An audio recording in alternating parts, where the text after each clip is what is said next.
বংশতে জন্মগ্রহণ করলেন ত্রিশঙ্কু, জন্মগ্রহণ করলেন। আর ত্রিশঙ্কুর পুত্র হলেন মহারাজ হরিশ্চন্দ্র। হরিশ্চন্দ্র প্রথম জীবনে নিঃসন্তান ছিলেন। সন্তান লাভ করার জন্য তিনি মিত্র বরুণদেবকে কাছে গেলেন। মিত্র বরুণদেব বলল, তাহলে তুমি আমার যজ্ঞ করো, তাহলে তোমার সন্তান হইবে। মিত্র বরুণদেবের যজ্ঞ আরম্ভ হলো। মিত্র বরুণদেব যজ্ঞ থেকে প্রকট হয়ে গেলেন। বলো তুমি কি চাও? বলে আমি পুত্র সন্তান চাই, আমাকে বর দিন। বলে তোমার পুত্র হলে আমার কি লাভ? বলে আমি আমি আমি আমি আমি আমার পুত্রকে তোমার যজ্ঞের পশুরূপে বলি দিব, তথাপিও আপনি আশীর্বাদ করুন যাতে আমার একটি পুত্র হয়। বলেন তথাস্তু, তাই হোক। সেই চরু খাওয়ার পরে পুত্র সন্তান হল। পুত্রের নাম রাখলেন রুহিত।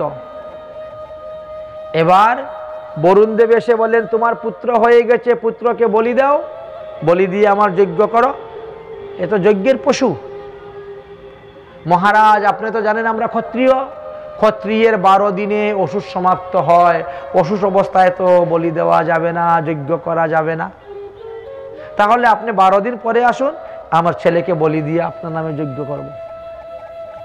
12 দিন পরে আসলেন বরুণদেব, এসে বলছেন 12 দিন পার হয়ে গেছে, ক্ষত্রিয়দের অসুর শেষ, এবার তুমি যজ্ঞ করো।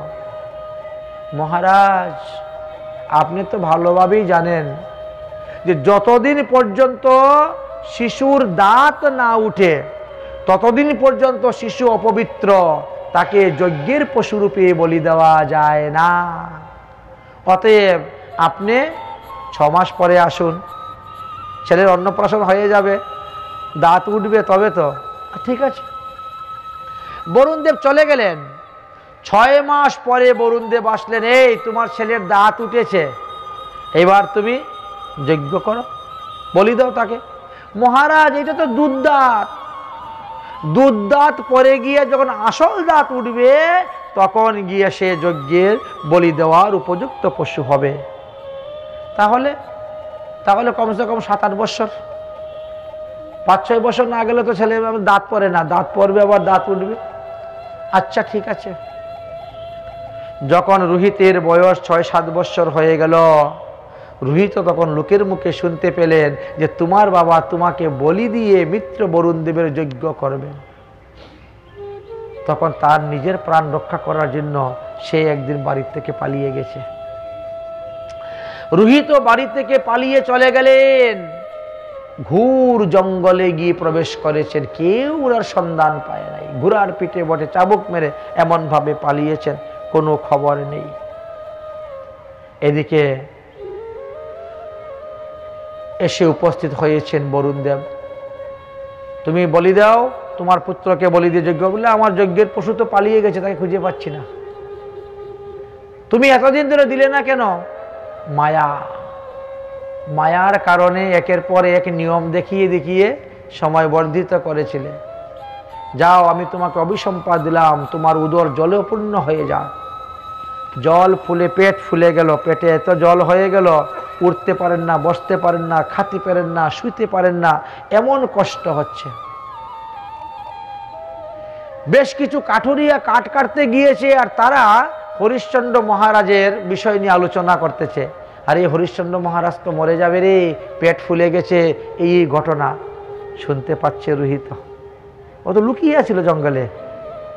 আরে আমার বাবার এত বড় রোগ হয়েছে, আর আমি আমার নিজের প্রাণকে রক্ষা করার জন্য আমি পালিয়ে পালিয়ে বেরিয়েছি, আর বাবা কষ্ট পাচ্ছেন। থাক, আমি যাব, আমাকে বলি দিয়ে যজ্ঞ করে নেও, তথাপিও তো আমার বাবার আরাম পাবে, আনন্দ পাবে। তিনি যাওয়ার জন্য যখন রওনা হয়েছেন তখন তিনার সামনে স্বয়ং দেবরাজ ইন্দ্র দাঁড়িয়ে প্রকট হয়ে গেছেন। দাঁড়াও রুহিত, তুমি এখন যাবে না। তোমার বাবা রোগে কষ্ট পাচ্ছেন সত্যি, আর তুমি গেলেই সঙ্গে সঙ্গে তোমাকে বলি দিয়ে যজ্ঞ করবেন, কিন্তু তুমি যাবে না, কারণ তোমার বংশেতে ভগবান এসে অবতীর্ণ হবেন। আর তুমি যদি এখন গিয়ে মরে যাও তো তোমার তো বংশই নির্বংশ হয়ে যাবে। বলে তাহলে আমি কি করব? বলে তুমি তীর্থ ভ্রমণে চলে যাও, তুমি তীর্থ ভ্রমণে চলে যাও, তোমার প্রাণের বিনিময়ে অন্য কারো প্রাণ বলি দাও, তুমি তোমার প্রাণের বিনিময়ে তুমি আরেকজন পুরুষ কিনে নিয়ে যাও। আচ্ছা ঠিক আছে। এই তো তিনি রওনা হলেন। বিভিন্ন তীর্থ ভ্রমণ করতে করতে করতে করতে 7ম বর্ষর বয়স তিনার। তিনি তখন অজিগর্ত নামক এক ব্রাহ্মণের বাড়িতে গিয়ে উঠেছেন। খুবই গরিব ব্রাহ্মণ, 5টা 6টা পুত্র সন্তান তিনার আছে, সবার মুখে আহার জোগাতে পারেন না। তখন এই রোহিত বললেন, তাহলে আপনার এই 5-6টা পুত্রের মধ্যে একটা পুত্র আমার কাছে বিক্রি করে দেন, আমি তাকে যজ্ঞের পশুরূপে কিনে নিয়ে যাব, আর আমার প্রাণের বিনিময়ে তাকে বলি দিয়ে যজ্ঞ কার্য সম্পূর্ণ হবে। এই বুদ্ধিটা ইন্দ্র দিয়েছিলেন। তখন অজিগর্ত তিনি পয়সার লোভে তিনার পুত্র শুনশেপকে বিক্রি করে দেন। তাকেই সঙ্গে করে নিয়ে আসেন, এসে পিতার রাজ্যেতে উপস্থিত হন। পিতার রাজ্যে উপস্থিত হওয়ার পরে পিতা হরিশ্চন্দ্র এবার যজ্ঞ কার্য আরম্ভ করলেন। যজ্ঞ কার্য আরম্ভ করলেন এবং শুনশেপকে বলি দেওয়ার জন্য তারা এই যে হরকি বলে না, বলিচ্ছেদে যেখানে বলি দেওয়া হয়, ঝুপকাষ্ট সংস্কৃতে বলা হয়। ঝুপকাষ্টের মধ্যে তার মাথা ঢুকানো হয়েছে, মন্ত্রপুত করা হয়েছে। এইবার যখন বলি দেওয়ার জন্য খড়গ উঠানো হয়েছে, আর তখনই বরুণদেব প্রকট হয়ে গেছে। দাঁড়াও, তোমাদেরকে কে বলছে তাকে দ্বিখণ্ডিত করার জন্য? বলে বলি দিব। বলে বলি শব্দের এই অর্থ কে বলেছে? আমরা ভুল করে যাচ্ছি পাঠা বলি দিয়ে। ভাগবত খুলে দেখুন, বলছেন বলি শব্দের অর্থ হলো উৎসর্গ করা। আরে তোমরা তো শুনশেপকে ধরে তো আগে মন্ত্র বলে উৎসর্গ করেই দিয়েছ। তো মন্ত্রের দ্বারা যদি তাকে উৎসর্গ করে দিয়েছ মানে আমাকে দান করে দিয়েছ মন্ত্র বলে, তো তারপরে তাকে কেটে 2 টুকরা কেন করতে যাচ্ছ? এই কথা কে বলেছে? বলি শব্দের অর্থ হলো উৎসর্গ করা। বরুণদেব স্বয়ং দাঁড়িয়ে গেলেন, শুনশেপের আর বলি হলো না। ঝুপকাষ্ট থেকে তার মাথা বের করে নিলেন। এইবার বললেন যে তাহলে এটা কি করা হবে? বরুণদেব, আপনি নিয়ে যাবেন। বলে আমি নিব কেন? আমার নামে উৎসর্গ করছো, যে আমার পূজা করছে পুরোহিত সে নিবে, সে তার অংশীদার, সে পাবে এটা। বৈশিষ্ট্য মুনি তো সেখানে পুরোহিত ছিলেন। বৈশিষ্ট্য মুনি বললেন তাহলে আমি নিব। বিশ্বামিত্র মুনি সেখানে ছিলেন। বিশ্বামিত্র বললেন আমি নিব। এই দুজনের মধ্যে লেগে গেল কথা কাটাকাটি, লড়াই ঝগড়া শুরু হয়ে গেল। সুখদেব গোস্বামী বললেন এই শুনশেপকে নিয়ে পরবর্তী বিষয়ে পরে আলোচনা করব, এখন আমরা অন্য প্রসঙ্গে যাই। সেইখান থেকে বৈশিষ্ট্য আর বিশ্বামিত্রের মুনির মধ্যে ঝগড়া সৃষ্টি হয়ে গেল। যাই হোক, ঝগড়া তো সৃষ্টি হলো। এরপরে রাজা হরিশ্চন্দ্র অনেক দান দক্ষিণা করে অনেক যজ্ঞ করতে শুরু করেছিলেন। সেই সময়ে বিশ্বামিত্র মুনি এসে যজ্ঞের দক্ষিণা রূপে তিনি চেয়েছিলেন এবং সমস্ত রাজ্যকে হরণ করেছিলেন দান গ্রহণের ছলে। হরিশ্চন্দ্র সমস্ত রাজ্যকে তিনি দান করে দিয়েছিলেন। নিজের স্ত্রীকে ডোমের কাছে, চণ্ডালের কাছে বিক্রি করে নিজেকে বিকৃত হয়ে সেই দানের দক্ষিণা দিয়েছিলেন। তারপরে রোহিত সর্পাঘাতে মারা গিয়েছিল। পুনরায় একাদশী ব্রতের প্রভাবে তিনি ভগবানের কৃপা লাভ করেছিলেন। হারানো পুত্রকে ফিরে পেলেন, হারানো স্ত্রীকে ফিরে পেলেন, হারানো রাজ্যকে পরে ফিরে পেয়েছিলেন হরিশ্চন্দ্র। আর সেই বংশেতে জন্মগ্রহণ করেছিলেন এসে সগর মহারাজ। সগর রাজা জন্মগ্রহণ করেছিলেন। সগর রাজা 2টি বিবাহ করেছিলেন। এক স্ত্রীর গর্ভে তিনার এক পুত্র হয়েছিল, নাম ছিল তার অসমঞ্জস। আর এক স্ত্রীর গর্ভে তিনার 60,000 পুত্র সন্তান জন্মগ্রহণ করেছিল। সগর রাজার দ্বিতীয় পত্নী যে কেশিনী ছিল, কেশিনীর গর্ভে অসমঞ্জস্যের জন্ম হয়েছিল। অসমঞ্জস্যের পুত্র হলেন অংশুমান। এই অসামঞ্জস্য বাল্যকাল হইতে খুব দুষ্ট প্রকৃতি ছিল বলে তিনি তাকে ত্যাগ করে দিয়েছিলেন। কিন্তু রাজা সগর যখন 100টি অশ্বমেধ যজ্ঞের সংকল্প করলেন, 99টি যজ্ঞ পূর্ণ হওয়ার পরে একটি যজ্ঞ যখন বাকি ছিল, তখন তিনার ঘোড়াকে চুরি করে নিয়ে গিয়েছিলেন ইন্দ্র, আর কপিল মুনির আশ্রমে গঙ্গাসাগরে বেঁধে রেখেছিলেন। ঘোড়াকে অন্বেষণ করতে গিয়ে সগর রাজা 60,000 পুত্রগণ গিয়ে সেখানে উপস্থিত হয়েছিলেন, আর তারা কপিল ভগবানকেই ঘোড়াচুর মনে করে ধর মার মার করতে গিয়েছিল। কপিল ভগবানের ক্রোধানল তৃতীয় নেত্র খুলে গিয়েছিল, তাতে সাগর মহারাজের 60,000 পুত্রগণ ভস্মীভূত হয়েছিলেন। পরবর্তী সময়ে অসমঞ্জস্যের পুত্র অংশুমানকে সগর রাজা দায়িত্ব দিয়েছিলেন তার কাকাদেরকে খুঁজে বের করার জন্য। অংশুমান খুঁজতে গিয়েছিলেন এবং খুঁজতে খুঁজতে তিনি অন্বেষণ করতে করতে কপিল ভগবানের কাছে গিয়ে উপস্থিত হয়েছিলেন। তিনার কাছ থেকে সমস্ত ঘটনা যখন জানতে পারলেন এবং কাকাদের মৃত শরীর দর্শন করে তিনি বললেন তাদের উদ্ধারের উপায় কি।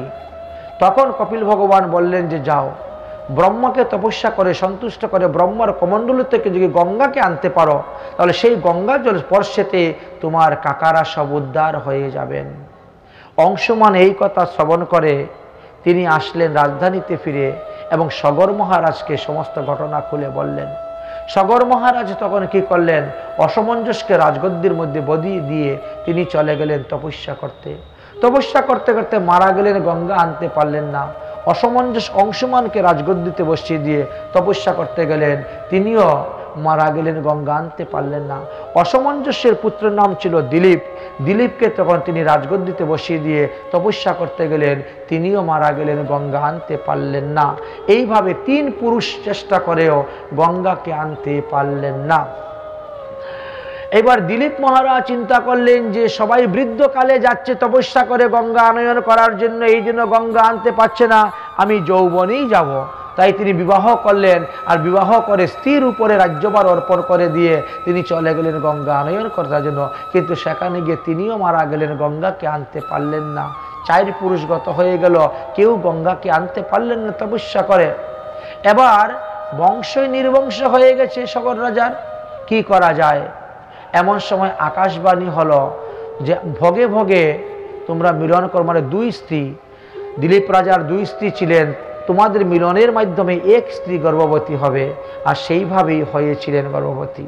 হওয়ার পরে অতঃপর সেই স্থানেতেই আলোচনা করলেন যে সন্তান তো একটি জন্ম হয়েছিল, ভোগে ভোগে জন্মের কারণে তার নাম ভগীরথ রাখা ছিল, কিন্তু শরীরটা অতি কোমল ছিল, সে উঠে দাঁড়াতে পারবে সেই শক্তি তার ছিল না।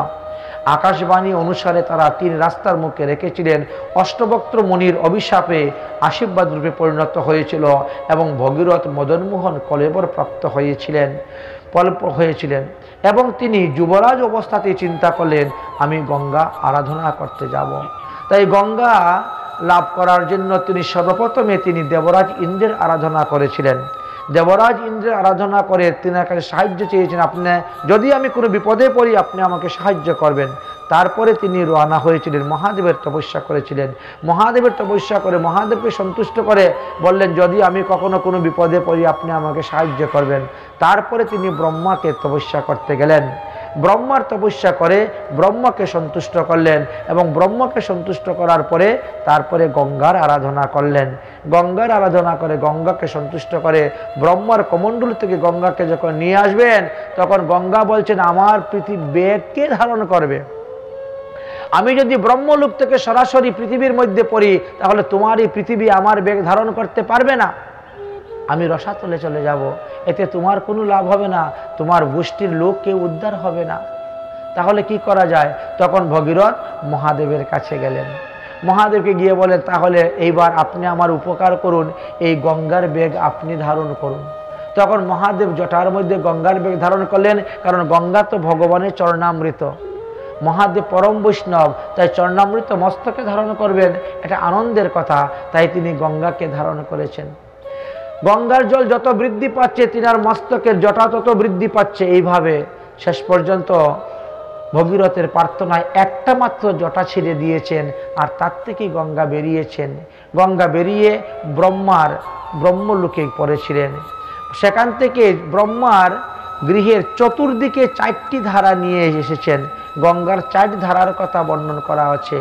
আর হিমালয় হয়ে ভারতবর্ষে যে ধারা এসেছে সেই ধারার কথাই এখানে বিশেষভাবে বর্ণন করেছেন। অন্যান্য ধারার গুড়া অতি সংক্ষেপে আলোচনা করে গিয়েছেন। সেখান থেকে এসে হিমালয় পর্বতে পড়েছেন। আর হিমালয় পর্বতে পড়ার পরে ইন্দ্রের সাহায্য নিয়েছেন। ইন্দ্র হৈরবত নামক হস্তিকে পাঠালেন। হৈরবত নামক হস্তি তিনার দন্তের দ্বারা তিনি ছিদ্র করে দিলেন। আর সাত থেকে গঙ্গা শুরু হলেন আসা। ভগীরথ আগে আগে শঙ্খ বাজিয়ে রথ নিয়ে যাচ্ছেন, আর গঙ্গা তার পিছনে পিছনে ছুটছেন। বৈশাখ মাসের শুক্লপক্ষের অক্ষয় তৃতীয়া দিবসে গঙ্গা আমাদের ভারতবর্ষে এসে উপস্থিত হয়েছিলেন, এবং সেই গঙ্গা ধীরে ধীরে আস্তে আস্তে নবদ্বীপে আসতে পৌঁছতে 7 দিন সময় লেগেছিল। জন্মমুনি সেখানে তপস্যা করছিলেন, এবং জন্মমুনি সেখানে তপস্যা করছিলেন। জন্মমুনির বাড়িঘর ভাসিয়ে নিয়ে যাচ্ছিলেন বলে ঠাকুর সেবার জিনিস জন্মমুনি সেখানে জলপান করেছিলেন। এই জন্য জাহ্নবী নামে তিনি পরিণত হয়েছিলেন। তাই নবদ্বীপে মা জাহ্নবা বা গৌর গঙ্গা অবস্থান করিতেছেন। এই গঙ্গার বিভিন্ন স্থানে বিভিন্ন নামে পরিণত হয়েছেন। আর এইভাবে তিনি গঙ্গাসাগরে গিয়ে সমুদ্র সঙ্গে মিলিত হয়েছেন, আর এই সাগরের বংশধরকে তিনি উদ্ধার করেছিলেন। সেই ভগীরথের বংশতে জন্মগ্রহণ করেছিলেন কলমশপাত রাজা। আর কলমশপাত রাজা তিনি ভগবানের চরণে অপরাধ করেছে, গুরুচরণে অপরাধ করার কারণে 12 বৎসরের জন্য তিনি রাক্ষস হয়ে গিয়েছিলেন। রাক্ষস অবস্থাতে তিনি এক দম্পতি স্বামী স্ত্রীকে তিনি ভক্ষণ করতে গিয়েছিলেন। স্বামীকে ভক্ষণ করার পরে সেই স্ত্রী তিনাকে অভিসম্পাদ দিয়েছিল যে আজ থেকে যেদিন আপনি আপনার স্ত্রীতে গমন করবেন সেদিন আপনার মৃত্যু হবে। 12 বৎসর পরে তিনি রাক্ষসজনি থেকে মুক্ত হয়ে যখন বাড়িতে ফিরে আসলেন, তখন দময়ন্তী বললেন, খবরদার আপনি আমার কাছে আসবেন না, আসলে পরে মৃত্যু হবে। তাহলে বংশরক্ষা কবে কিভাবে? তখন বললেন যে যাও, তুমি গুরুদেবের নিকট থেকে সন্তান নিয়ে আসো। আর এই কারণে কলমশপত রাজার স্ত্রী দময়ন্তী গুরু বৈশিষ্ট্যের নিকট থেকে সন্তান এনেছিলেন। সন্তান আনার পরে গর্ভ অবস্থায় 7 বৎসর গত হয়ে যাচ্ছে, কোনো সন্তান জন্মগ্রহণ করতেছে না। এই জন্য বড় চিন্তার মধ্যে পড়ে গেছিলেন। অতঃপর তিনি গুরুদেবকে গিয়ে বললেন যে গুরুদেব, আপনি আমাকে কি সন্তান দিয়েছেন, সেই সন্তান এখনো ভূমিষ্ঠ হচ্ছে না। তখন বৈশিষ্ট্য মুনি একটা পাথর দিয়ে পেটের মধ্যে আঘাত করলেন, সঙ্গে সঙ্গে সেই সন্তান জন্মগ্রহণ করলো। এই জন্য সেই পুত্রের নাম রেখেছিলেন অস্মক। অস্মক থেকে জন্মগ্রহণ করলেন মূলক, আর মূলক থেকে তারপরে এইভাবে বংশ পরম্পরা অনুসারে জন্মগ্রহণ করেছিলেন। এই মূলক যখন জন্মগ্রহণ করেছিলেন সেই সময় ভগবান পরশুরাম 21 বার ক্ষত্রিয় বংশ নাচ কার্যে তিনি লিপ্ত ছিলেন। এই মূলককে শাড়ি পরিয়ে ঘুমটা দিয়ে নারী বানিয়ে তাকে রেখে রেখে জীবিত করা হয়েছিল। পরশুরামের হাত থেকে তাকে রক্ষা করা হয়েছিল। এই জন্য এই মূলককে নারী কবচ বা ক্ষত্রিয় কুলের মূল বলা হয়েছে, কারণ সেখান থেকে আবার ক্ষত্রিয় কুল পুনরায় সৃষ্টি হয়েছিল। এই জন্য তিনাকে মূলক নামে বলা হয়েছিল। এই মূলকের পুত্র ছিলেন দশরথ, দশরথের পুত্র ছিল ঐরবত, তার পুত্র ছিল বিশ্বসাহ, তার পুত্র ছিল চক্রবর্তী খট্টাঙ্গ। এই খট্টাঙ্গ মহারাজ 48 মিনিটের মধ্যে ভগবান পাদপদ্ম লাভ করেছিলেন, এবং এই খট্টাঙ্গের বংশেতে জন্মগ্রহণ করেছিলেন মহারাজ দশরথ। 2 বার দশরথের নাম এখানে পাওয়া গেছে। ওই দশরথ অন্য দশরথ ছিলেন। দশরথ 3টি বিবাহ করা সত্ত্বেও তিনি নিঃসন্তান ছিলেন। অবশেষে সন্তান প্রাপ্তির জন্য তিনি যজ্ঞ করলেন। সেই যজ্ঞের চরু হইতে ভগবান এক অংশ থেকে 4 অংশে বিভক্ত হয়ে রাম, লক্ষ্মণ, ভরত, শত্রুঘ্ন রূপে তিনি অবতীর্ণ হয়েছিলেন। বলো রামচন্দ্র ভগবান কি। শ্রী রামচন্দ্র কৃপালু ভজ মন হরায় ভব ভয় দারুণাম নব কাজলোচন কুঞ্জ মুখ পর কুঞ্জ পদম কুঞ্জ অরুণাম কন্দর্প অগণিত অমিত ছবি নব নীল নিরুদ সুন্দরাম পটপিত মানুষ তরিত রুচি সুচি নৌমৌজনকসু তাম্বরম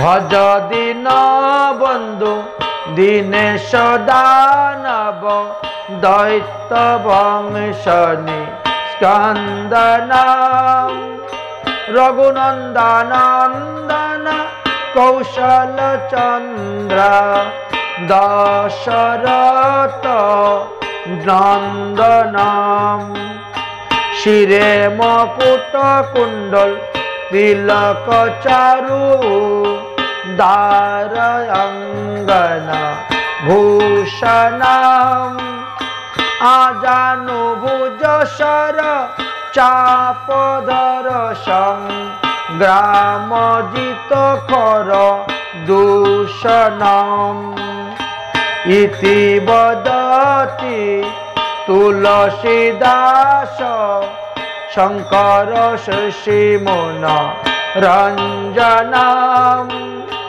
মম হৃদয় কুঞ্জ নিবাস কুরু কামাদি কলদল গুঞ্জনম কামাদি কলদল গুঞ্জনম।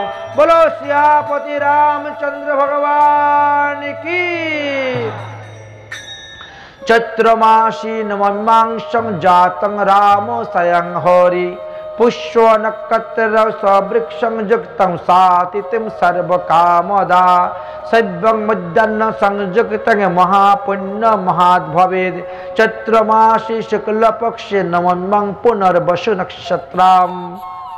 তাহলে চৈত্র মাসের শুক্লপক্ষের নবমীতে পুনর্বসু নক্ষত্র যুগে মধ্যাহ্নকালে ভগবান শ্রীহরি যে রামচন্দ্র রূপে অবতীর্ণ হয়েছিলেন দশরথের পুত্র রূপে, অবতীর্ণ হওয়ার পরে শশীকলার ন্যায় তিনি দিন দিন বাড়তে শুরু হলেন। তারপরে তাদেরকে উপনয়ন সংস্কার করানো হলো, গুরুকুলে পাঠানো হলো। ভগবান রামচন্দ্র যখন গুরুকুল থেকে পুনরায় অযোধ্যায় ফিরে আসলেন তখন তিনার বয়স 15 বৎসর। বাড়িতে ফিরে আসার সঙ্গে সঙ্গেই বিশ্বামিত্র মুনি এসে উপস্থিত হয়েছেন। আমি এক বিশাল যজ্ঞ করতেছি, কিন্তু সেই যজ্ঞে তারকা রাক্ষস নিয়ে এসে বারবার নষ্ট করে দিচ্ছে। অতএব রামচন্দ্রকে আমার সঙ্গে দেও, এই অসুরকে সংহার করব, রাক্ষসনীকে। দশরথ মহারাজ তখন রাম এবং লক্ষ্মণকে দিলেন, সঙ্গে নিয়ে গেলেন এবং তারকা রাক্ষসনীকে বধ করলেন। ভগবান রামচন্দ্রকে পুনরায় অযোধ্যায় ফেরত পাঠিয়ে দিবেন, আর এমন সময় শতানন্দ একখানা চিঠি পাঠিয়েছেন। কোথার থেকে চিঠি এসেছে? জনকপুর মিথিলা নগর হইতে চিঠি এসেছে। কি? সীতার স্বয়ম্বর সভা হবে। সেই সংবাদে সমস্ত মুনিগণ, ঋষিগণ, রাজগণ, বীর সৈন্যগণ এসে উপস্থিত হবেন। এখানে অস্ত্র পরীক্ষা, শক্তি পরীক্ষা হবে। সেই স্থানেতে পরশুরামের রাখা একখানা ধনুষ আছে। ওই ধনুষের মধ্যে যিনি গুণ লাগাতে পারবেন বা ধনুষকে যিনি ভঙ্গ করতে পারবেন তিনি সীতাকে বিবাহ করতে পারবেন। রাবণাদি বড় বড় মল্লবীরগণ গিয়েছিলেন, কিন্তু কেউই পারেন নাই। অতএব প্রত্যেককে বলা হয়েছে আপন আপন শিষ্যদেরকে নিয়ে আসুন। এই নিমন্ত্রণ পেয়ে তখন বিশ্বামিত্র মুনি রাম লক্ষ্মণকে আর অযোধ্যায় না পাঠিয়ে নিয়ে রওনা হয়ে গেলেন সোজা একেবারে জনকপুরীর দিকে। কিন্তু রাস্তায় কত দূর যাওয়ার পরে দেখা যায় একটা পাথর আছে, আর পাথরের পাশে একটি তুলসী বৃক্ষ জীবিত আছে। সমস্ত অরণ্য ধু ধু করতেছে বাতাসে, একটা গাছপালা নেই। এই বৃক্ষটা বেঁচে আছে কেমন করে এই পাথরের পাশে? বড় আশ্চর্য কথা, কারণ এটা তো একেবারে মরুভূমি, এ কেমন করে আছে? বললেন যে দেখো, এই যে পাথর, এই পাথর কোনো সাধারণ পাথর নয়, ইনি গৌতম মুনির স্ত্রী অহল্যা। গৌতম মুনির অভিশাপের কারণে তিনি পাথর হয়ে আছেন। অতএব রামচন্দ্র তুমি তার উপরে তোমার চরণ ধরো, তিনি অপরাধ থেকে মুক্ত হবেন। বলে কেমন করে? বলে ওটা যখন অপরাধ হয়েছিল অহল্যার, তখন গৌতম মুনি অভিসম্পাদ দিলেন। আর অভিসম্পাদ দেওয়ার পরে অহল্যা বলল, তাহলে আমার উদ্ধারের উপায় কি বলো? বলে তোমার উদ্ধার হবে ভগবান রামচন্দ্র যখন ত্রেতা যুগে জন্মগ্রহণ করবেন, আর তখন তিনার চরণ ধুলি স্পর্শে তুমি উদ্ধার হইবে, আর ততদিন তুমি পাথর হয়ে থাকো। গৌতম মুনির এক পুত্র ছিল, নাম তার শতানিক। শতানিক যখন বড় হলেন তখন বলছেন, বাবা আমার মা কোথায়? বলে এই দেখ তোর মা ওখানে পাথর হয়ে আছে, তোমার মা অপরাধ করেছে বলে পাথর হয়ে। ও মা, আচ্ছা তো আমার বাবাকে বলছেন তাহলে আমার মা উদ্ধার হবেন না? বলে হবেন। কখন?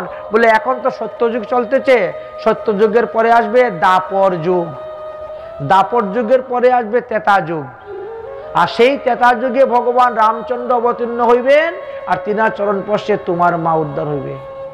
কারণ দাপর মানে দ্বি, ত্রেতা মানে তিন।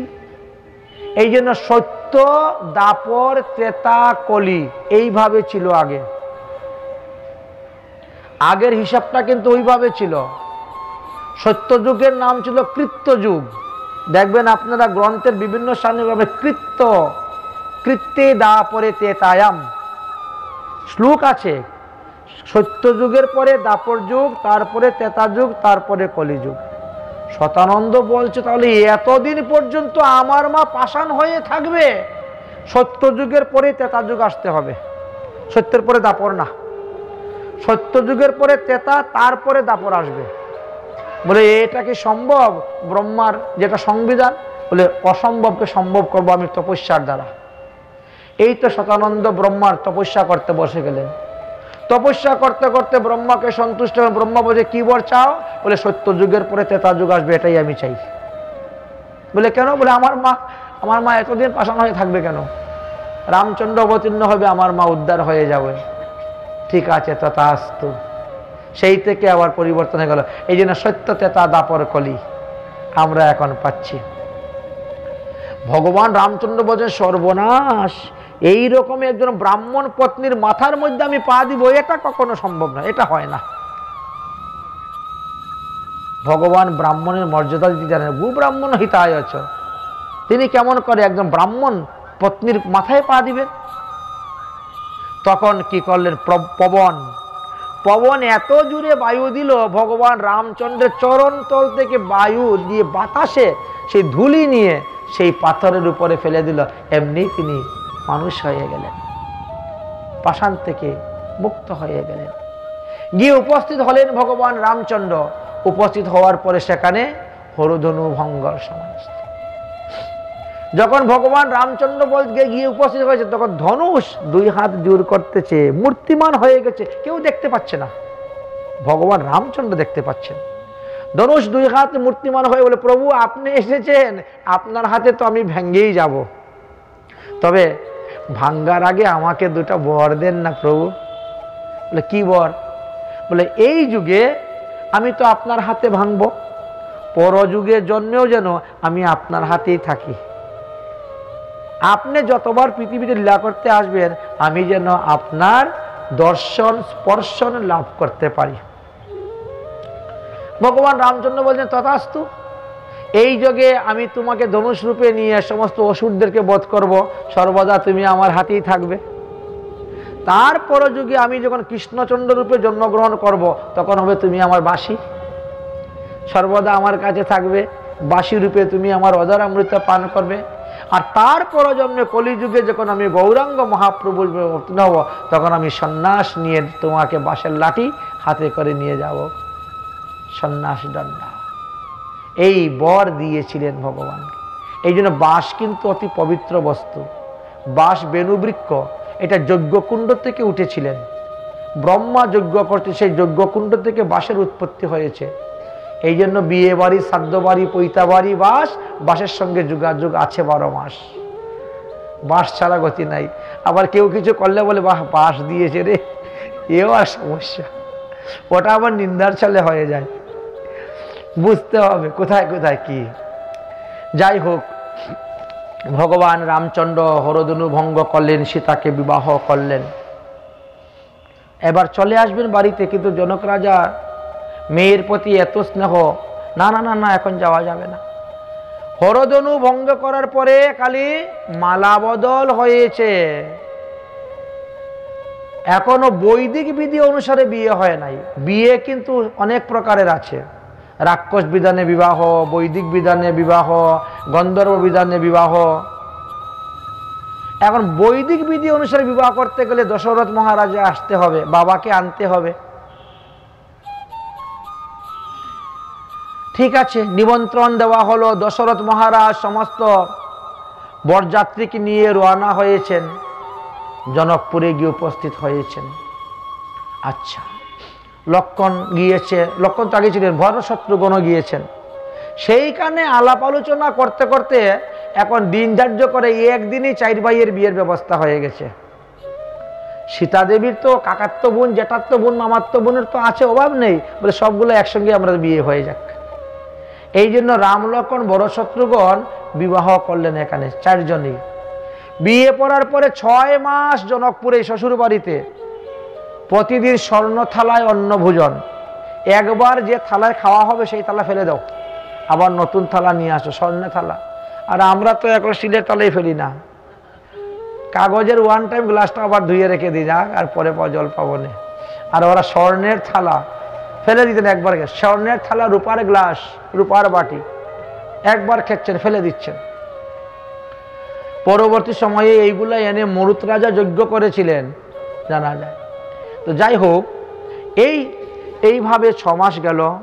ভগবান রামচন্দ্র যখন সীতাকে নিয়ে অযোধ্যায় ফিরছেন, সীতার এই রূপ দেখে জয়ন্ত স্থির থাকতে পারলেন না। ইন্দ্রের জয়ন্ত কাক রূপ ধারণ করে এসে সীতার গালে চঞ্চু মেরেছিলেন, তাই এক বাণ দিয়েছেন, এমনি কানা করে দিয়েছে, তাই এই জন্য কাকের একটা চোখ কানা থাকে। আরো কিছু দূর অগ্রসর হলেন, মরিচ রাক্ষস সামনে এসে পড়ল, ভক্ষণ করবে বলে। ভগবান রামচন্দ্র যখন বাণ মেরেছেন, এক বাণে মরিচ গিয়ে একেবারে গিয়ে পড়েছে ইয়েতে, ওই লঙ্কায় পড়েছিল। তারপরে কালনিমি রাক্ষস পড়েছিল, কালনিমিকে ওইভাবে বাণ মেরে দিয়েছিলেন। যাই হোক, এইভাবে সীতাকে নিয়ে আসলেন। তারপরে বড় শত্রুঘ্ন বলছে আমরা মামার বাড়ি বেড়াতে যাব, বিয়ে টিয়ে হয়ে গেছে যখন, একটু মামার বাড়িতে ঘুরে আসি। বৌমাকে নিয়ে, বউদেরকে নিয়ে মামার বাড়ি বেড়াতে গিয়েছেন। হঠাৎ একদিন দশরথ মহারাজ আয়নার মধ্যে মুখ দেখছেন, আরে আমার দিকে দাড়ি পেকে গেছে, তো পাকবেই তো দাড়ি। দশরথ মহারাজের যখন 60,000 বৎসর বয়স, তখনের না গিয়ে ভগবান রামচন্দ্র জন্ম নিয়েছেন, তো দাড়ি পাকবে না তো কি, বুঝেছেন? কারণ রামায়ণ তো রচনা হয়েছে 60,000 বৎসর আগে, রামচন্দ্র জন্মগ্রহণ করার আগে, বুঝেছেন? সেই অনুসারে বিচার করলে দেখা যায় দশরথ মহারাজের বয়স 60,000 থেকে বেশি ছিল। উনি তো দেখতেছেন বাল্মীকি মুনি, দেখি আমি যে সমাধিস্থ হয়ে আমার যে ধ্যান ধারণাতে যা এসেছে লিখেছি, এগুলো সত্য কিনা দেখতে হবে। ঠিকই সত্য হয়নি, কারণ ভগবান জন্মগ্রহণ করা 60,000 বৎসর আগে তিনি লিখে দিয়েছেন, অমুক তারিখে ভগবান জন্মগ্রহণ করবেন, অমুক দিনে এই কাজ করবেন, অমুক দিনে সেই, পরীক্ষা করে দেখতে হবে। তো সত্যি সত্যি হুবহু তাই হয়েছে। আচ্ছা, এই জন্য তিনার চিন্তা হলো যে আমি তো আর বেশি দিন বাঁচবো না, আমি কখন মরে যাব তার তো ঠিক নেই। কারণ সত্যযুগের মানুষের পরমেয় ছিল 1,00,000 বৎসর, এখন তো সত্যযুগ নয়, এখন তো ত্রেতা যুগ চলে এসেছে। এই জন্য তিনার মনে একটা শঙ্কা ছিল, হয়তো কখন আমি মরে যাই, তার থেকে বড় কাজ করি, আগামী করল সকলেই তাকে রাজা করে দিব।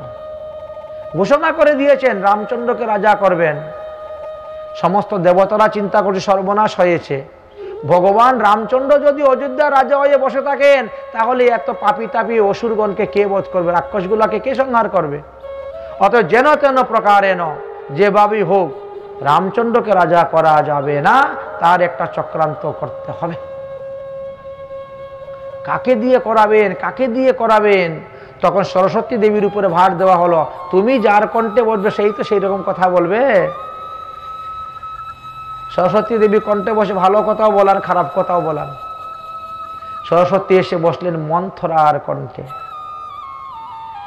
মন্থরা বুড়ি কৈকেয়ী দেশের দাসী, খুব প্রিয়। কি গো কৈকেয়ী, তুমি এত আনন্দ কেন? বলে রামচন্দ্র রাজা হবে আনন্দ। বলে তাতে কি হলো? রাম রাজা হবে, কৌশল্য হবে রাজমাতা, তুমি তো রাজমাতা হতে পারবে না। যদি তোমার ছেলে ভরত রাজা হতো তাহলে তুমি হতে রাজমাতা, তোমার আনন্দ হতো। এই বারবার স্পর্শ করছেন, বারবার স্পর্শ করছেন আর কথা বলছেন। আর এতে কি হলো? মন্থরার ভিতরে যে খারাপ গুণগুলো ছিল সেইগুলা তার দেহের মধ্যে প্রবেশ হয়ে গেল। এটা আমাদের বাল্মীকি রামায়ণ থেকে জানা যায়। কিন্তু বৈশিষ্ট্য রামায়ণে আবার অন্যরকম লেখা আছে। বৈশিষ্ট্য রামায়ণে লেখা আছে যে কৈকেয়ী রামচন্দ্রকে যতটা ভালোবাসতেন, ভরতকেও ততটা ভালোবাসতেন না। নিজের পেটের ছেলেকেও তিনি ততটা আদর যত্ন করতেন না রামকে যতটা করতেন। রাম সর্বদা কৈকেয়ীর ঘরে থাকতেন, ওখানে খেতেন, ওখানে ঘুমাতেন, ওখানে শুতেন, সব কিছু করতেন। কৌশলের ঘরে থাকতেনই না। এটা বৈশিষ্ট্য রামায়ণে লেখা আছে। তো রাত্রে 12টা বেজে গেছে, ছেলে এখনো এসে ঘুমাচ্ছে না, ব্যাপার কি? এই জন্য কৈকেয়ী রামচন্দ্রকে খোঁজার জন্য বেরিয়ে গেছেন। হ্যাঁ পুত্র গেলি কোথায়? কি ব্যাপার? কালকে ছেলে রাজা হবে আর আজকে এখন পর্যন্ত ব্যাপার কি? কোথায় গেল? গিয়ে দেখেন ভগবান রামচন্দ্র সরযূ নদীর তীরে বসে কান্না করতেছেন। কৈকেয়ীর বুক ফেটে যাচ্ছে ছেলের কান্না দেখে। এ কি বাবা, তুই কাঁদছিস কেন? বলে আমি রাজা হতে চাই না, আমি রাজা হওয়ার জন্য আসিনি, আমি রাজা হব পরে হব, সময় আছে, এখন আমার অনেক কাজ আছে অসুরাদি রাক্ষসগণকে বধ করার জন্য। কিন্তু বাবা কালকেই ঘোষণা করে দিয়েছেন আমাকে রাজা করবেন, এখন আমি কি করি উপায়? তাহলে বল বাবা, আমি তোর উপকারের জন্য কি করতে পারি? ভগবান রামচন্দ্র বললেন, ওমা তুমি যদি আমার উপকার করতে যাও তাহলে জগতের লোক তোমার নিন্দা করবে, এমনকি আমার ভাই ভরত পর্যন্ত তোমাকে নিন্দা করবে। ভরত পর্যন্ত তোমাকে মা বলে ডাকবে না। বলে নাই ডাকুক, তুই তো আমাকে মা বলে ডাকিস, আমার এক রাম থাকলেই হলো আমার ছেলে, ভরত নাই বা ডাকুক আমাকে মা। বল বাবা, তোর উপকারের জন্য আমি যা চাস তাই করবো। এটি বৈশিষ্ট্য রামায়ণে বলছেন।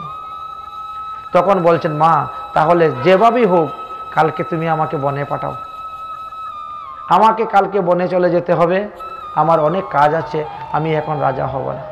14 বছর পরে আমি ফিরে আসব বন থেকে, তখন আমি রাজা হব। এখন আপাতত ভরতে রাজ্য চালাক, এই উপায়টা তুমি আমার করে দাও। কৈকেয়ী তখন স্বীকার করলেন, করে তারপরে গৃহে গেলেন, গিয়ে মন্থরার সঙ্গে যুক্তি করলেন কি করা যায়। মন্থরা তখন মনে করিয়ে দিলেন যে দশরথ মহারাজ 2 বার দেবাসুর সংগ্রামে গিয়েছিলেন, আর সেই সময়ে কৈকেয়ী তিনি পুরুষ বেশ ধারণ করে সারথী হয়ে গিয়েছিলেন রথ চালাতে। 2 বার 2 যুদ্ধে দশরথ মহারাজ পরাজিত হয়েছিলেন, আর প্রাণ রক্ষা করে কৈকেয়ী তিনাকে বাঁচিয়ে নিয়ে এসেছিল।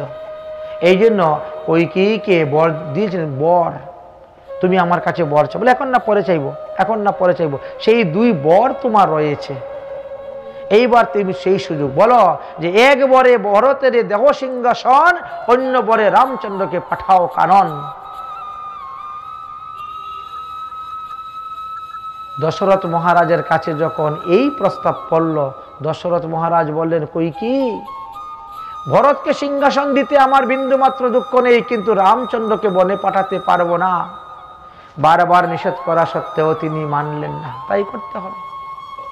শেষ পর্যন্ত কি করবেন? দশরথ মহারাজ মৃত্যু শয্যায় সজ্জিত হয়ে গেলেন। ভগবান রামচন্দ্র এসে বললেন, রঘুকুল তিলকের নীতি এই হয়, প্রাণ যায় বচন নাহি যায়। অতএব বাবা, আমি তোমার প্রতিজ্ঞা রক্ষা করব, তোমার প্রতিজ্ঞা রক্ষা করার জন্য আমি 14 বৎসরের জন্য বনবাসে যাব, চিন্তা করো না। এই তো দশরথ মহারাজের প্রতিজ্ঞা রক্ষা করার জন্য ভগবান রামচন্দ্র বনবাসে যাওয়ার জন্য রওনা হয়ে গেলেন। লক্ষণ বলছে, দাদা আমিও তোমার সঙ্গে যাব। সীতা বলছে আমিও তোমার সঙ্গে যাব। ভগবান রামচন্দ্র বলে না না, তোমরা যাবে কেন? বনবাস তো আমার, তোমরা কেন যাবে? তোমরা থাকো, মাতা পিতার সেবা করো, রাজ্য পরিচালনা করো। কিন্তু মানলেন না। প্রেমের দূর এমনই, প্রেমের কারণে যদি কেউ আদেশ অমান্য করে এতে তার অপরাধ হয় না, বরং ভগবান আরো তার উপরে সন্তুষ্ট হয়ে যান। এই যে রাসলীলাতে ভগবান শ্রীকৃষ্ণ বারবার বলছেন, হে গোপীগণ যাও, তোমরা গৃহে ফিরে যাও, তোমরা কেন এসেছো? কিন্তু একটা গোপীও গৃহে ফিরে আসে নাই। ভগবানের আদেশ অমান্য করে দাঁড়িয়ে, কারণ ভগবানের সুখের জন্য, ভগবানের সেবার জন্য। এই তেমনিভাবে লক্ষ্মণ এবং সীতা তারা রামচন্দ্রের সেবার জন্য ভগবানের আদেশকে অমান্য করে ভগবানের সঙ্গে রওনা হল। সুমন্ত সারথী রথ নিয়ে আসলেন, অযোধ্যার শেষ সীমানা পর্যন্ত এনে দিলেন। ভগবান রামচন্দ্র বলছে, সুমন্ত তুমি ফিরে যাও দেশে। সুমন্ত ফিরে যাচ্ছে না, রথের মধ্যে মাথা হেট করে বসে কাঁদতেছে। রামচন্দ্র এবার গোদাবরী নদী পার হবেন, হয়ে রওনা হয়ে যাবেন। সেখানে গিয়ে তিনার নিষাদ রাজের সঙ্গে বন্ধুত্ব হলো, তার সঙ্গে এক রাত্রে অবস্থান করলেন, আর তারপরের দিন নদী পার হতে রওনা হলেন। নদী পার হয়ে বিভিন্ন স্থানে গমনাগমন করলেন। সমস্ত মুনি ঋষিরা চিন্তা করছেন, ভগবান রামচন্দ্র এসেছেন 14 বছরের জন্য বনবাসের জন্য, আমাদের বনে যখন বনবাস করতেছেন বেরাচ্ছেন, নিশ্চয়ই আমার ঘরে আসবেন, কারণ আমি তো 10,000 বৎসর ধরে বায়ু খেয়ে ভজন করতেছি। ভগবান আমার ঘরে আসবে না তো কার ঘরে আসবে? কিন্তু ভগবান কোনো মুনি ঋষিদের ঘরে যান নাই, সোজা সৌবরী ভুরির কাছে চলে গেলেন। কারণ ভজনেও যদি কারো অহংকার হয় সেখানে ভগবান যান না। মুনি ঋষিগণ শেষে তাদের ভুল বুঝতে পারলেন। দণ্ডকারণ্য সমস্ত মুনি ঋষিগণ তখন ভগবানের চরণে ক্ষমা চেয়ে বললেন, আমাদেরকে আপনার দাসী করে নিয়ে যান, আমরা আপনার সেবা করব। ভগবান রামচন্দ্র বললেন, এখন আমার প্রয়োজন নেই দাসীর, এখন আমি এসেছি বনবাসে, আমার নিজেকে নিজে সামলাতে পারবো না, আমার স্ত্রীকে সামলাতে পারবো না, কারণ এখানে অসুর রাক্ষস দৈত্য দানব সব। অতএব তোমরা সাধন ভজন করো, আগামীতে আমি কৃষ্ণ রূপে অবতীর্ণ হবে, আর তোমরা ব্রজের গোপী হয়ে জন্মগ্রহণ করবে। তখন আমি তোমাদের মনোবাসনা পূর্ণ করব, তোমাদের সঙ্গে রাসলীলা করব। এই জন্য মুনিচারিণী শ্রুতিচারিণী গোপীগণের কথা আগামী করল রাসে আলোচনা করব, তখন বুঝতে পারবেন। যাই হোক, ভগবান রামচন্দ্র গোদাবরী নদী পার হয়ে তিনি পঞ্চবটিতে গিয়ে উপস্থিত হলেন, আর সেই সময়ে রাবণের বোন শূর্পণখা এসে উপস্থিত হয়েছে। ভগবান রামচন্দ্রকে বিবাহ করতে গিয়েছিল, রামচন্দ্রকে বিবাহ করতে গিয়েছিল, কিন্তু ভগবান রামচন্দ্র বললেন যে আমি তো প্রতিজ্ঞাবদ্ধ, আমি আমার এক স্ত্রী থাকতে আমি আর দ্বিতীয় বিবাহ করব না, তুমি লক্ষ্মণের কাছে যাও। লক্ষ্মণ তার স্ত্রীকে রেখে এসেছে, সে একা, যাও লক্ষ্মণের কাছে। লক্ষ্মণের কাছে যখন গেলেন, লক্ষ্মণ বলছে তুমি আমাকে বিয়ে করলে তো তোমার লাভ হবে না। বলে কেন? বলে আমাকে বিয়ে করলে তো তুমি আমার সেবা করতে হবে, আমার দাদার সেবা করতে হবে, আমার বৌদির সেবা করতে হবে, 3 জনের সেবা করতে হবে। আর তুমি যদি দাদাকে বিয়ে করতে পারো তো আমি আরো উল্টা তোমার সেবা করবো, তোমার কাপড় চোপড় ধুয়ে দিব, ফলমূল এনে দিব, তুমি তো বৌদি, বৌদি মাতৃ সমতুল্য, এই জন্য সেবা করো। অতএব দেখো তো তুমি কাকে বিয়ে করলে লাভ। শূর্পণখা দেখলো তাহলে তো ভগবান রামচন্দ্রকে বিয়ে করেই লাভ হবে। এই জন্য রামচন্দ্রকে বিয়ে করার জন্য তিনি গেলেন, কিন্তু মাথায় কাপড় দিয়ে যান নাই তো, মাথায় কাপড় না থাকলে নাক কাটা যায়। এই জন্য ঠাকুর ঘরে যেতে গেলে দেখবেন মাথায় কাপড় দিয়ে যায়, মাথায় কাপড় দিয়ে ঠাকুরের আরতি করতে হয়, পুজো করতে হয়, ইত্যাদি করতে হয়। মাথায় বস্ত্র রাখার মূল্যই আলাদা। ভগবান রামচন্দ্র বলছেন আমি তো বললাম আমার এক স্ত্রী থাকতে আমি দ্বিতীয় বিবাহ করব না। বলে তাহলে তোমার স্ত্রীকে আমি খেয়ে ফেলবো। খেয়ে ফেলার জন্য তখন সে তার আসল রূপ ধারণ করলো, কিন্তু লক্ষ্মণের তো প্রতিজ্ঞা আমি 12 বছর নারী মুখ দর্শন করব না। এই জন্য তিনি ছায়ার দিকে তাকিয়ে অস্ত্রটা তুলেছিলেন, আর অস্ত্র তোলার সময় নাক কেটে গেছে, ইচ্ছা করে কিন্তু নাই, ছায়ের তুলেছিলেন অস্ত্রটা, তুলতে গিয়ে এই যে লেগে গেছে অস্ত্রটা, নাক কেটে গেছে। নাক কেটে পড়েছে বলে তার নাম নাসিক। 12 বছর পর পর কুম্ভ মেলা হয় এখনো। এই তো নাক যখন কেটে গেল তখন তো সে ভয় পেয়ে গেল, বিরূপ হয়ে গেল। এত ভগবানে বিয়ে করলো না, আর কেউ বিয়েও করতে পারো, নাক কাটা মেয়েকে কে বিয়ে করবে?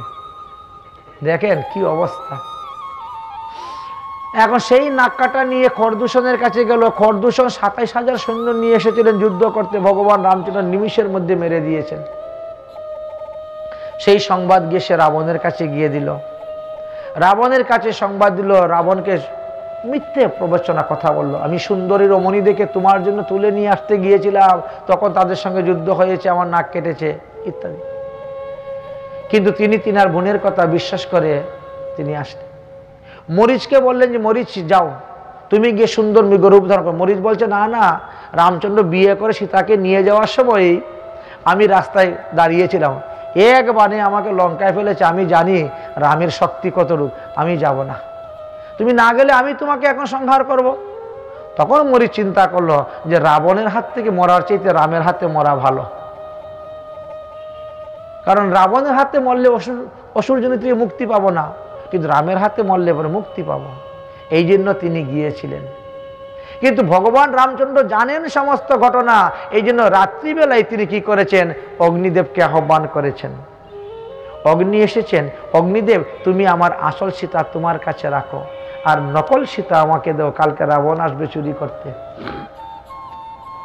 আসল সীতাকে তো অগ্নিদেবের কাছে দিয়ে দিয়েছেন, আর নকল সীতা রেখেছেন, যেটা লক্ষণও পর্যন্ত জানতেন না ঘটনাটা।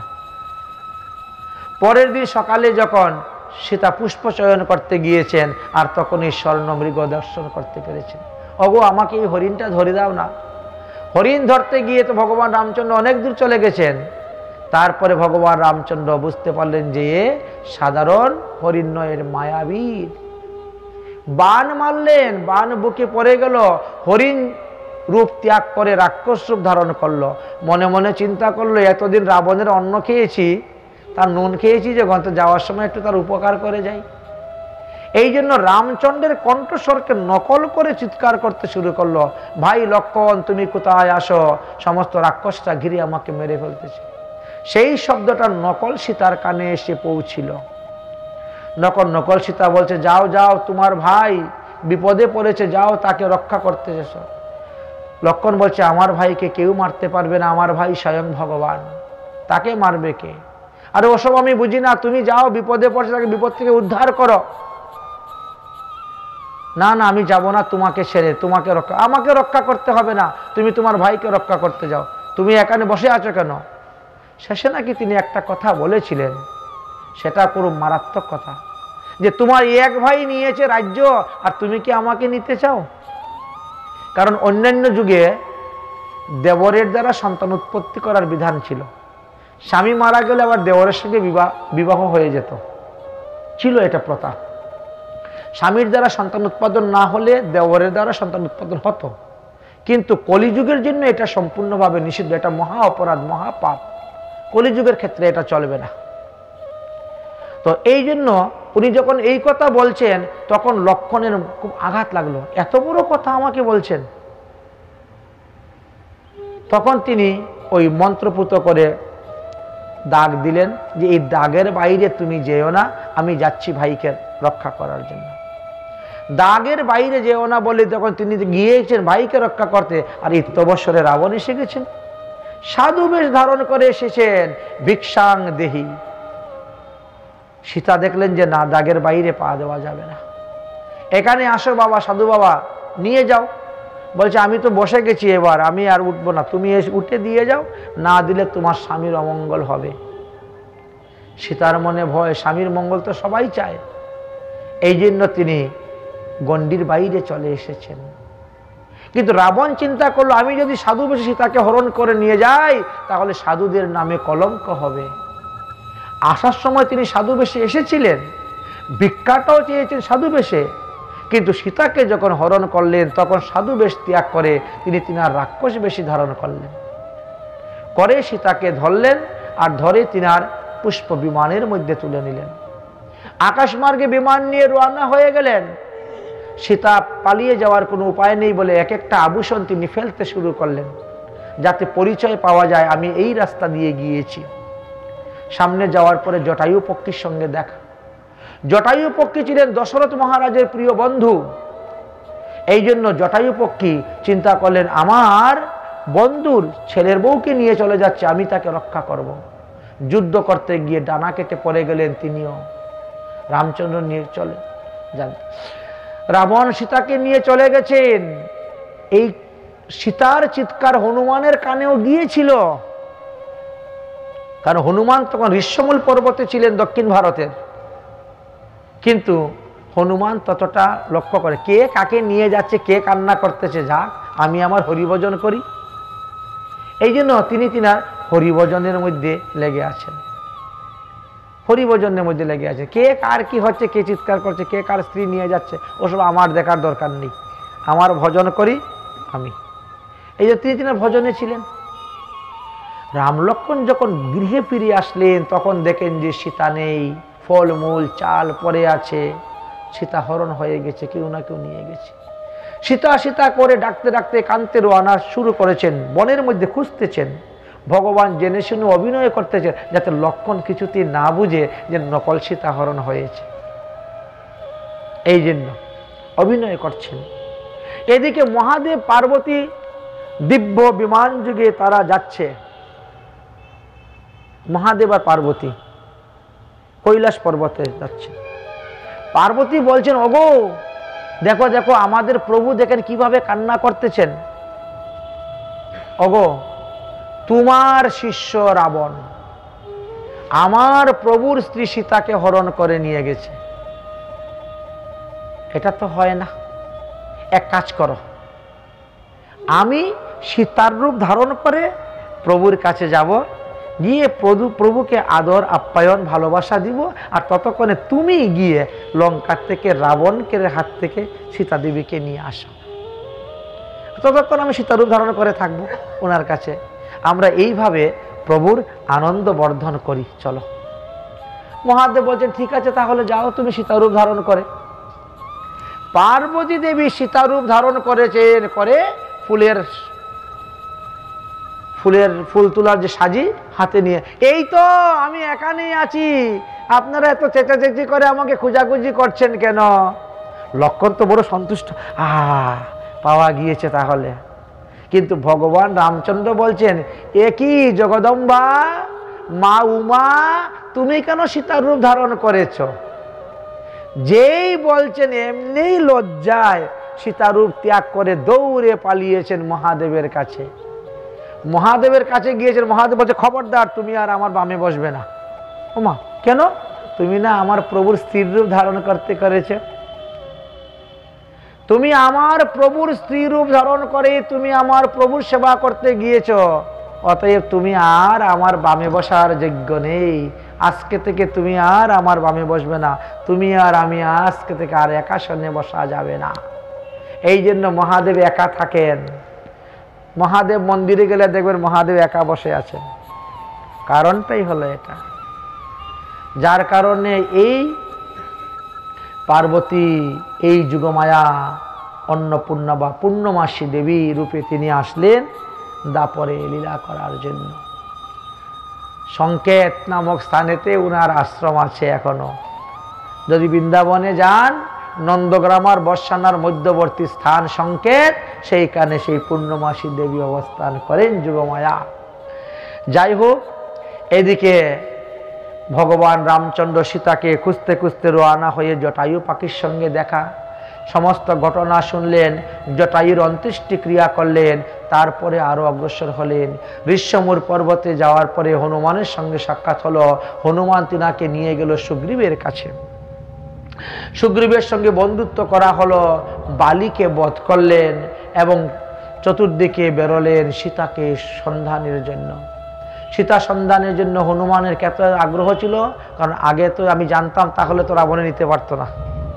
সেই সময় যদি আমি প্রতিবাদ করতাম তাহলে আটকে দিতে পারতাম, কিন্তু তখন তো আমি না করা, এই জন্য তার গুরুত্বপূর্ণ ভূমিকা ছিল। সবাই খুঁজে খুঁজে ফিরে চলে আসলেও হনুমান ফিরে আসেন নাই, যত পর্যন্ত না পাওয়া যাবে তত পর্যন্ত যাব। তারপরে সন্তপ্ত পাখির কাছে গিয়ে উপস্থিত হলেন, তার কাছ থেকে জানলেন এবং তিনি রওনা হলেন, লঙ্কায় গেলেন। লঙ্কায় গিয়ে উপস্থিত হলেন, সীতার সঙ্গে সাক্ষাৎ হলো। সীতা দেবী হাতের আঙ্গুটি দিলেন পরিচয় রূপে, আর সেইখানে হনুমানের ক্ষুধা লেগেছিল। ক্ষুধার কারণে তিনি চিন্তা করলেন রাত্রিবেলা তো সমস্ত বৃক্ষগণ ঘুমিয়ে থাকে, রাত্রিবেলা গাছের ফল পাড়তে নাই, আর আমারও প্রচণ্ড ক্ষুধা লাগছে, তাহলে কি করব? তাহলে গাছটাকে ঝাড়া দিই, দুই একটা ফল যদি পড়ে তাহলে খাবো। আমরা যেমন রাত্রিবেলা তুলসী পাতা পাড়তে নাই, তো বলে যে আরে গাছটা ঝাড়া দিয়ে দেখ দুই একটা পড়ে কিনা নিয়ে আয়। তো গাছ ঝাড়া দিতে গিয়ে তো গাছ উল্টে পুল্টে পড়ে গেছে, আর এতে অসুরগণ ক্রোধিত হয়ে গেলেন, রাবণের কাছে সংবাদ দিলেন। রাবণ ইন্দ্রজিৎকে পাঠালো, শুরু হলো যুদ্ধ। সেই যুদ্ধতে হনুমানকে বন্দি করা হলো। হনুমানকে বন্দি করে আনার পরে হনুমান তো লেজটাকে খুব আদর করে, বলছেন তাহলে বানরের সব থেকে আদরের বস্তু হলো লেজ, তাহলে তার লেজের মধ্যে আগুন লাগিয়ে দাও। যেমন লেজের মধ্যে একটু কাপড় এনে একটু ঘি দিয়ে মাখিয়ে দিয়েছেন, সে আরো লেজ লম্বা করে। হায় হায় রে, সবাই বলে দেখো কত বড় মূর্খ বানর। হ্যাঁ, লেজ যত লম্বা করবে ততটারই তো পুড়বে, এত লম্বা করা কি দরকার? এত লম্বা করতেছে যে রাবণের ঘরে যা কাপড় ছিল শেষ হয়ে গেছে। নতুন কাপড় তো কেউ দেয় না, পুরান কাপড়। রাবণ আদেশ করলেন কি, এই প্রত্যেকের ঘরে ঘরে যত কাপড় আছে সব কাপড় নিয়ে আসে, এই হনুমানের লেজের মধ্যে বাঁধো, আর ঘি নিয়ে আসো প্রত্যেকে। তাহলে চান্দা দেওয়া হচ্ছে না? সবাই চান্দা দিচ্ছেন। কি দিচ্ছেন? কাপড় আর ঘি। তো চান্দা দিলে পরে প্রসাদ দিতে হয় তো, এই জন্য হনুমান সবার ঘরের গিয়ে আগুন লাগিয়েছিল। লঙ্কায় একমাত্র বিভীষণই চান্দা দেয় নাই। বিভীষণের ঘর থেকে ঘি আর কাপড় আসে নাই হনুমানের লেজে বাঁধার জন্য, এই জন্য বিভীষণের ঘরটা পুড়ে নাই। আর বাকি সবাই চান্দা দিয়েছেন। কি আনন্দ, দে দে দে কাপড় দে, কাপড় দে, হনুমানের লেজ পুড়বে, কি আনন্দ পাবো। হনুমানও যখন আগুন লাগিয়েছেন তখন সবার, তুমি চান্দা দিয়েছো না, যে তোমার ঘরের আগুন একটু লাগাই। বাস, সবার ঘরের উপরে বসতেছে আর আগুন লাগিয়ে দিচ্ছে। এইভাবে স্বর্ণ লঙ্কা পুড়ে দগ্ধ হলো, কিন্তু বিভীষণের ঘর পুড়ল না, সে চাঁদা দেয় নাই। তাই আপনারাও কিন্তু চাঁদা দিতে হিসাব। ওই কালী পূজার চাঁদা দিবেন, আর ওই চাঁদা দিয়ে পাঠায় আনবে, কাটবে, বলি দিবে, ওই পাপ কিন্তু আপনাকেও পাবে। প্রসাদ পাবেন না? হ্যাঁ, ওই পাপরূপী প্রসাদ গ্রহণ করতে হবে। একটা কালী পূজা করতে কয় হাজার টাকা লাগে, দেখবেন তার থেকে বেশি মদ আর তার থেকে বেশি বম ফুটে। এই পাপ যাবে কোথায়? পৃথিবীটা পাপে পরিপূর্ণ হয়ে যাচ্ছে। যাই হোক, এই জন্য হনুমান এইখানে আমাদের শিক্ষা দিয়ে দিলেন। এগুলো গল্প নয়, এগুলো শিক্ষণীয় বিষয়। যেমন চান্দা দিবেন তেমন প্রসাদ পাবেন। বাস, ভালো ফল হোক আর খারাপ ফল হোক, প্রসাদ রূপে পেয়ে গেলেন। যাই হোক, হনুমান এখন সীতার কাছে আসেন। এখন কি করব? আগুন নিবাবো কেমন করে? নিজের মুখে নিজে হাত দেবে। সাগরে দিলে তো সাগরের প্রাণী মারা যাবে। মুখ পুড়ে গেল। হনুমান আসলেন, ভগবান রামচন্দ্রকে বললেন। ভগবান রামচন্দ্র সমুদ্রতে আসলেন, সমুদ্র বন্ধন করলেন, লঙ্কায় গিয়ে উপস্থিত হলেন। রাম রাবণের মধ্যে যুদ্ধ হলো। যুদ্ধতে রাবণের ১৬ লক্ষ পুত্র আর ৬ লক্ষ নাতি মারা গেল। বংশে না রইল একজন দেওয়ার বাতি, মারা গেল। সবাই মারা যাওয়ার পর এবার বিভীষণকে রাজগদ্দিতে বসালেন, রাজা করলেন। এবার সীতাকে অগ্নি পরীক্ষা করে আনবেন। আসল কথা হলো, নকল সীতা অগ্নিতে যাবে, আর অগ্নিদেবের কাছ থেকে আসল সীতা নিয়ে আমি অযোধ্যায় আসব। এই হলো মূল ঘটনা। মূল ঘটনাই হলো। তখন বললেন যে তাই হোক। অগ্নি পরীক্ষা হলো, নকল সীতা অগ্নিদেবের কাছে চলে গেলেন, আসল সীতা ভগবান রামচন্দ্র পেলেন। রামচন্দ্র পুষ্প বিমানে হয়ে একেবারে লঙ্কা থেকে অযোধ্যায় চলে আসলেন। আসার সময় সঙ্গে আরও অনেকেই আসলেন, অর্থাৎ সুগ্রীব আসছিলেন, জাম্বুমান আসছিলেন, অঙ্গদ আসছিলেন, তারপরে বিভীষণ আসছিলেন। এইভাবে অনেকেই অযোধ্যায় এসেছিলেন। অযোধ্যায় আসার পর সবাই বলছে আমরা এখন উৎসব করব, বিজয় উৎসব। ভগবান রামচন্দ্র বলছেন আজকে না, দীপাবলি দিন হবে বিজয় উৎসব। তাই ভগবান রামচন্দ্রের বিজয় উৎসবটা দীপাবলি দিন হয়। দীপাবলির দিন যখন উৎসব হবে তখন তিনি সবাইকে সবকিছু দান করতেছেন, যে যা চায় তা দান করতেছেন। কিন্তু বিভীষণ চুপচাপ বসে আছে, কোনো কিছু চাইতেছে না। ভগবান রামচন্দ্র বললেন, বন্ধু তুমি কিছু চাচ্ছ না কেন? আজকে তো আমি দাতা হয়ে বসেছি, আজকে যে যা চাইবে আমি তাই দিব। তো সবাই তো সবকিছু চাচ্ছে। আমি হনুমানকে 4 যুগের অমর করে দিয়েছি, আমি জাম্বুমানের শরীরে 10,000 সিংহের বল দিয়েছি, আমি দ্বিবিধ বানরকে 10,000 হাতির বল দিয়েছি।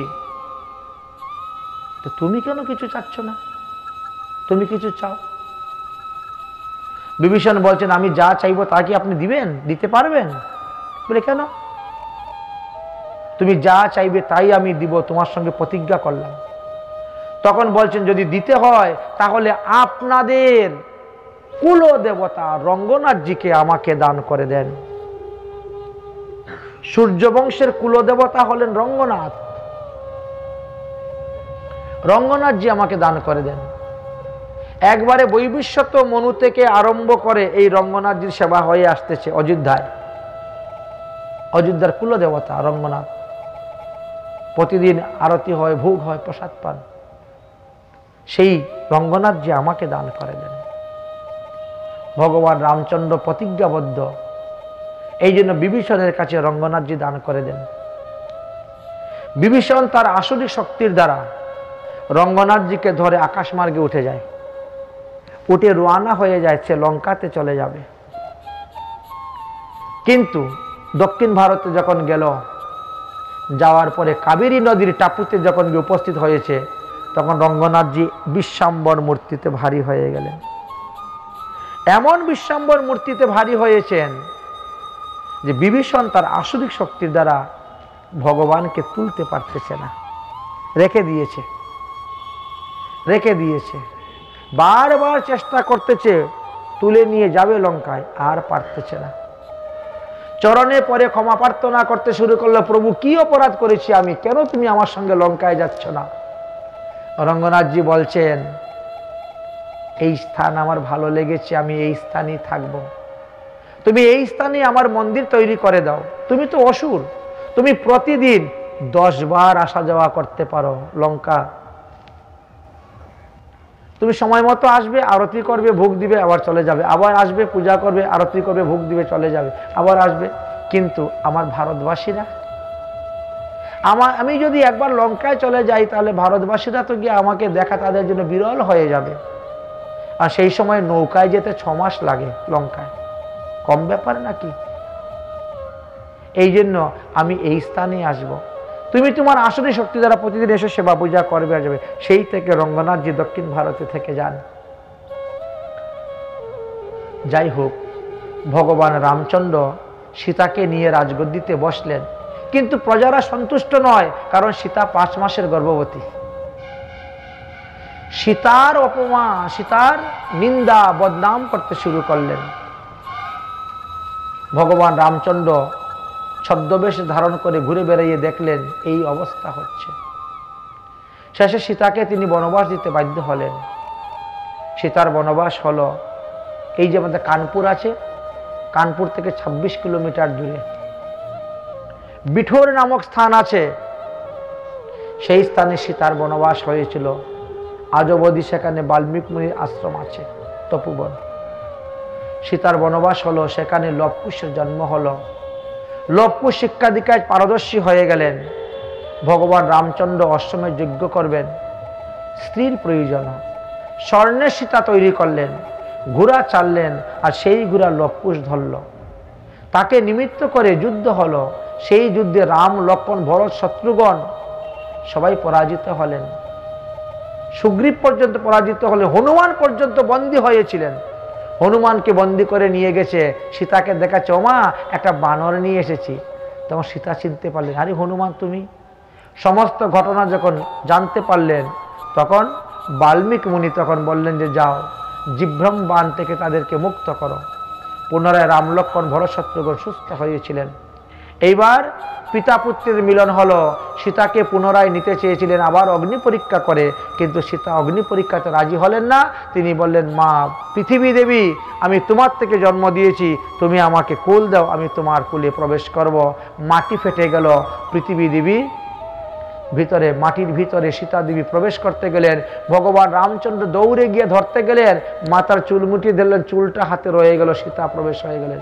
সেই চুল থেকে কেউ কেউ বলেন যে দুব্বার উৎপত্তি হয়েছে। এই জন্য ভগবত পূজাতে দুব্বার প্রয়োজন হয়। কালিকা পুরাণেতে বলছে যে দুব্বাসুর নামে এক অসুর ছিলেন, তার ভজন করে ভগবত পদপদ্ম লাভ করে অসুর বৃত্তি থেকে মুক্ত হয়েছিল, তাই ভগবান বর দিয়েছিলেন, এই জন্য দুব্বা। তবে দুইটা দুব্বা দুই প্রকার আছে। সীতার কেশ থেকে যে দুব্বা আছে সেটার অগ্রভাগ ছিঁড়তে হয় না। দুব্বাসুর থেকে যে দুব্বার উৎপত্তি হয়েছে সেই দুব্বার অগ্রভাগের দুব্বাটাকে ছিঁড়ে ফেলে দিয়ে ভগবানকে অর্পণ করতে হয়, এইভাবে জানা যায়। যাই হোক, এইভাবে পিতা পুত্রের মিলন হয়েছিল এবং রামায়ণ হয়েছিল। ভগবান রামচন্দ্রের পুত্র যে লব এবং কুশ, তাদের বংশ পরম্পরার কথাও এখানে বর্ণন করে গিয়েছেন। ভগবান রামচন্দ্র 11,000 বছর রাজত্ব করেছিলেন, আর অগ্নিহোত্র অবস্থায় তিনি 13,000 বৎসর ছিলেন। অর্থাৎ ভগবান রামচন্দ্র সবাইকে দেখতেন, কিন্তু তিনাকে কেউ দেখত না। এইভাবে তিনি রাজ্যকে রক্ষা করেছিলেন। এইভাবে 24,000 বৎসর তিনি রাজ্যকে প্রতিপালন করেছিলেন। সেই সময়ে আমাদের মথুরাতে মধুদৈত্য বাস করিতেন, তার পুত্র লবণাসুর। লবণাসুরের অত্যাচারে জর্জরিত হয়ে গিয়েছিলেন, তখন শত্রুঘ্নকে পাঠিয়েছিলেন লবণাসুরকে বধ করার জন্য। এই ভগবান রামচন্দ্রের কনিষ্ঠ ভাই শত্রুঘ্ন মথুরাতে এসে লবণাসুরকে বধ করার জন্য ভূতেশ্বর মহাদেব স্থাপন করে তিনার পূজা করেছিলেন, আর সেই শক্তি বলীয়ান হয়ে লবণাসুরকে বধ করে মথুরাতে রাজধানী স্থাপন করে তিনি রাজা হয়ে বসেছিলেন। তত্ত্ব মধুবনংগ্রত্ব মধুনাং নাম কুরিবি। এই মধুদৈত্যর কারণে মধুবন নাম হয়েছিল, আর লবণাসুরকে বধ করার পরে এই মধুবন মথুরাপুরীতে তিনি রাজত্ব করেছিলেন। ভগবান রামচন্দ্র প্রস্থানের পরে রামচন্দ্রর বংশধরের কথা আলোচনা করে গিয়েছেন। কুশের বংশ থেকে অতিথি এবং তার পুত্র নিষাদ, নিষাদের পুত্র নব, নবের পুত্র পুণ্ডরিক, পুণ্ডরিকের পুত্র ক্ষেম, এইভাবে ক্রম অনুসারে বংশ পরম্পরা অনুসারে বহু রাজগণ জন্মগ্রহণ করেছিলেন। অবশেষে তাদের শেষ রাজা নাম এখানে উল্লেখ করে গিয়েছেন, এবং সেই রাজা কলিযুগে যত পর্যন্ত শেষ রাজা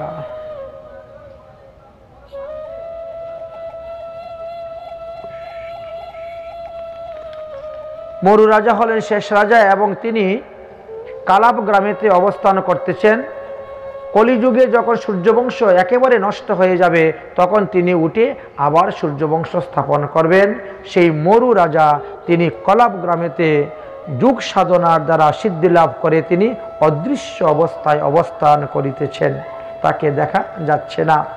আসুন এইখানে আমরা রামচন্দ্রের বংশ বিস্তার দিয়ে বন্ধ করে চন্দ্রবংশের কথা আলোচনা করব। सिया राम तुम्हारी चरणन में प्यार किसी का हो जाए, सिया राम तुम्हारी चरणन में प्यार किसी का हो जाए।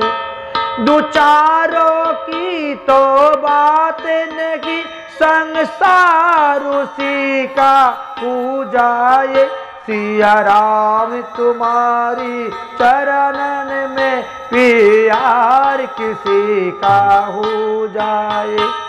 सबरी ने कहा वेद पढ़ी गणिका कब यज्ञ करती थी, जिसमें छल देश कैलेश नहीं, श्री राम उसी का हो जाए, सिया राम तुम्हारी चरणन में प्यार किसी का हो जाए।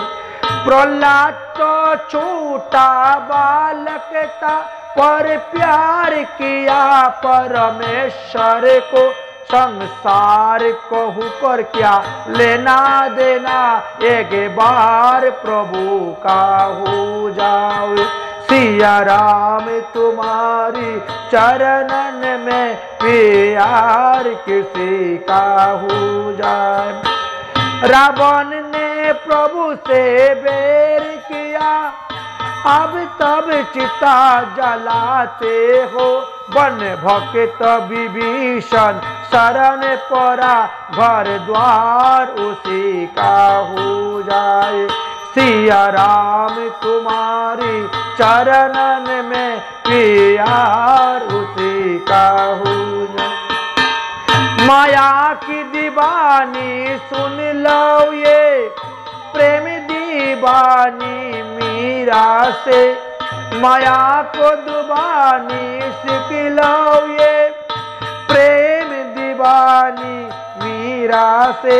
जो प्यार करे सी मोहन से, बेरा उसी का हो जाए। जो प्यार करे सी मोहन से, बेरा पर उसी का हो जाए। सिया राम तुम्हारी चरणन में प्यार उसी का हो जाए। बोलो श्यावर रामचंद्र भगवान की। আমরা এই স্থানে সূর্যবংশের কথা বিশ্রাম দিলাম।